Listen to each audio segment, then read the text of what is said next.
जय कांडी के जय श्री बालकुमार पूरा संविदा कांडी के जय माई कांडी के जय श्री बालकुमार मागे पूरा संविदा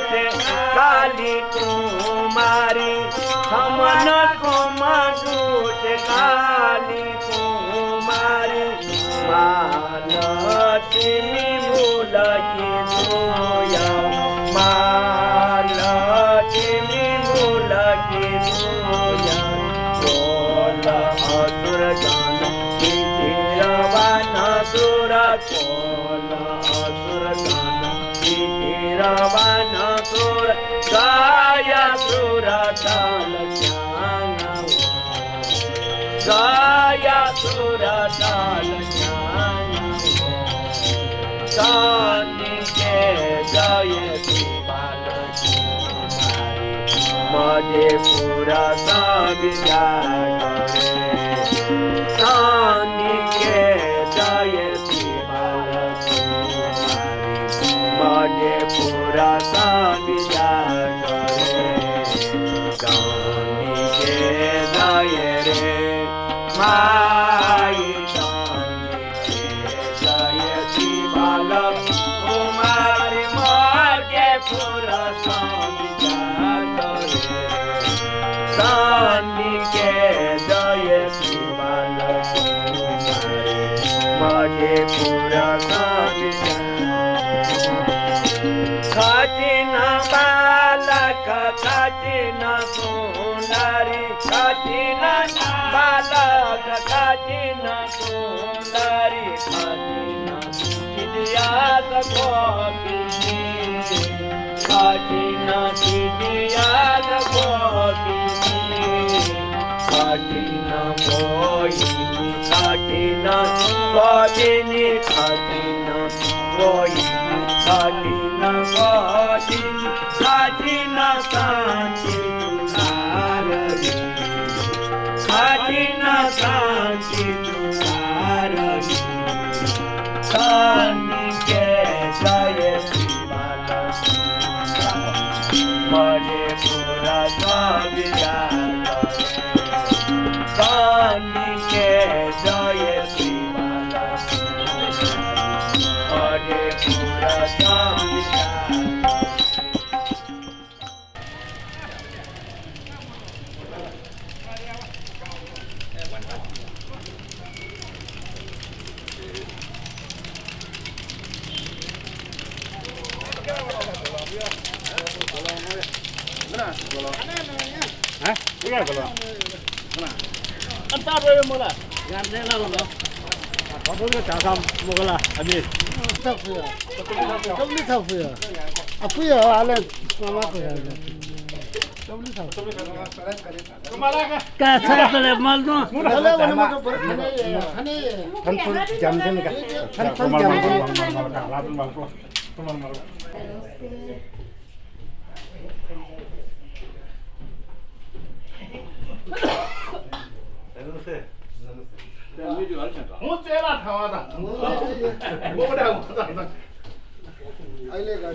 कस्तो भने पहिला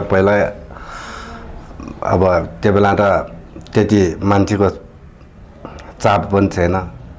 त्यो बेला फुटप्रेट अब चोर डाकाहरूले नि लुट्ने समय परेछ। त्यो बेला चाहिँ नि काठमाडौँमा इन्द्र जात्रा हेर्न गइरहेको थियो। अनि यताबाट चाहिँ नि चोरले दुःख जिरहेको बेला चाहिँ नि अब मेरो बाजेहरू र तन्त्र मन्त्रकै पहिला त सबै यहाँ निहार जस्तै सबै तन्त्र जान्छ कि पहिला। अनि त्यही तन्त्र बिजीले त्यसलाई चाहिँ नि त्यो इन्द्र जात्राको बेला चाहिँ समातेको थियो कि समातेर अब यसलाई सजाय त के दिने भन्यो भनेपछि यसलाई जिब्रो छेराउने भन्यो। जिब्रो छेरायो। अब देश घुमाउनु पर्छ भने देश घुमाएर त्यति घुमाउँदा पनि ऊ ठक्कै नलाग्ने क्या। ऊ सिउ निकालेको बेला त ऊ झन् मुसमुसो हाँसेर भनेको सुने चाहिँ मैले। मेरो एउटा यहीँको बाजेले भन्नु पऱ्यो, उहाँले त्यो बेला सिकाइरहेको थियो कि मलाई। धेरै जसो उहाँको खेतमा जान्छ मैले उहाँको चाहिँ नि उहाँले चाहिँ नि सबै चिज कहानी सुनाएर बस्छ मलाई। अनि त्यही भएर नि मैले बुझेको अनुसारले पनि त्यो बेला छिरायो घुमायो। अनि पछि चाहिँ नि 1 वर्षपछि फेरि आएको थियो कि। पहिला त जात्रा होइन नि, त्यसलाई त समातेर सजाय पो दिएको भन्दा होइन। अनि त्यो सजाय दिएको भएर त्यो खुसी लगाएर फेरि अर्को वर्षमा आएर चाहिँ नि सधैँ त्यो जिब्रो छेर्ने भनेर आएर अनि अब जिब्रै छेर्ने आउनु भएपछि त जात्रै मनाउनु पऱ्यो भनेर चाहिँ नि पूजा गरेर पहिला त अब त्यो भोरै सिउने सिउ मात्र होला फर्स्टपछि त बनाएर भ्याउने होइन नि, त्यो समातेको बेला त भ्याउने। अहिले चाहिँ नि महादेवको जस्तो त्रिशुल जस्तो सिउ हुन्छ हाम्रो। बीजको भाग छोटो हुन्छ, दायाँ बायाँको बराबर हुन्छ। फेरि त्यो बीजको भाग बढी भयो भने पाल पर्न सक्छ कि मासु निकाल्न सक्छ। त्यो बराबर भयो भने त्यसलाई अवसर पर्दैन। मेरो बाजेको चाहिँ नि पाले छ झन्डै एउटा भटमास अट्छ, कालो भटमास एउटा अट्छ।